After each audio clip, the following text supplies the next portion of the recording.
Welcome to Kenton Teaches. Enjoy the video. You begin by matching project settings to your footage so Final Cut Pro doesn't introduce temporal interpolation artifacts. Import clips, scrub to find where flicker appears, and mark ranges with the M key. Apply stabilization sparingly. Once done, set stabilization amount around 0, 5:1, 0 to avoid rolling artifacts.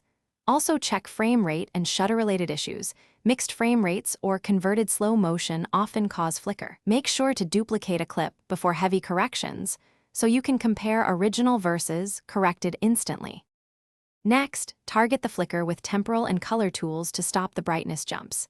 Add the flicker reduction effect and adjust strength until flicker subsides but motion stays sharp. Alternatively, enable optical flow retiming for smooth temporal interpolation.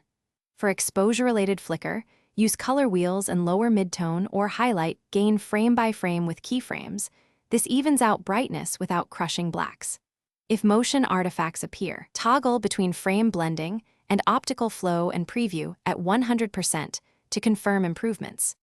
Finally, render a short test export to validate fixes. Use ProRes 422 or H.264 at the original frame rate to avoid new artifacts. Watch the exported file at full resolution. If flicker persists, isolate the offending clip and apply manual keyframed exposure or duplicate and blend technique to hide flicker. Make sure to clear render files and re-render after changes.